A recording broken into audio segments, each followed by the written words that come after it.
Good afternoon, class. My name is Tony Hempel, and here is my video synopsis for Chapter 11. Chapter 11 basically talks about making connections with informative speaking. The goal of this particular chapter provided me with useful and insightful information as it related to informative speeches. What I found interesting about this chapter was how they compared to making the distinctions between informative and persuasive speaking. Informative speech is meant to increase knowledge, whereas persuasive speech is meant to alter attitudes and behavior. Information can be presented without any attempt at persuasion, but persuasion cannot be accomplished without attempt to inform. The example that they gave was pretty much when you go to buy a car, for an example.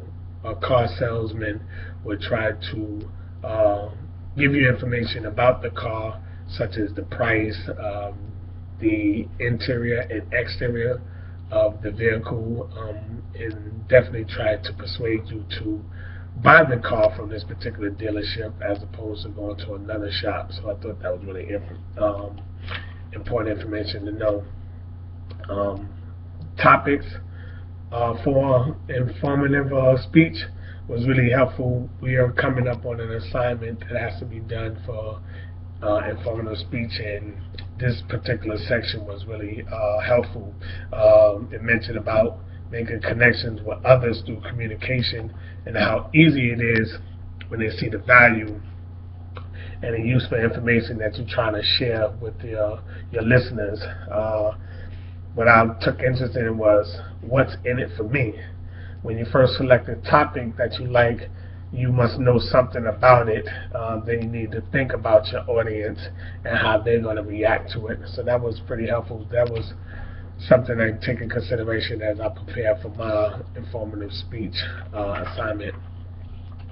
Other things that they talked about within the chapter was preparing and developing our informative speech. Gain and maintain its audience attention, generate the need for the information, create information that's relevant, and of course information that's relevant to the listeners as well as the presenter. One of the things I thought that was really helpful was asking about whether the information that we intend to present, again, is it relevant to our listeners. If not, we should think about how making it do so. I thought that was really helpful. Organization seems to be the most important part about this informative speech that we have to give. Organizing our presentation has to be well organized with good ideas, managed clearly, in orderly sequence. The most commonly used in organizing a paper, such as an informative speech, is chronological and time sequence, topical and spatial. Effective organization helps create the speaker's credibility and improves the audience comprehension and also retain the information. Two organizational techniques that aids listeners understanding both informative and persuasive is planned as far as the organization part. It also gave some hints for effective informative speaking. Avoid assumptions, personalizing our information, and definitely use definitions. With using a definition, you got to show contrast, use synonyms, use antonyms, things like that. Also evaluating the informative speech, I thought that was really helpful also. The topic of the selection should meet the following criteria. The audience should be able to see the relation between the topic and the speaker, between the topics and themselves.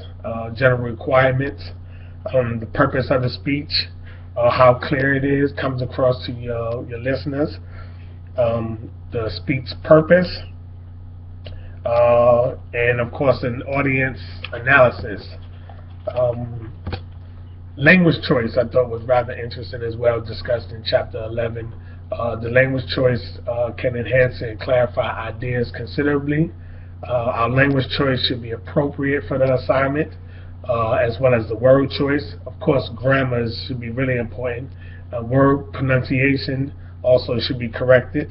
The delivery, within our informative speech should be really helpful as well. Overall, this was a really informative chapter. Definitely, certainly get us prepared for our upcoming speech. And I hope you guys enjoyed the video synopsis on chapter 11. I look forward to hearing feedback on the assessment. Have a great day.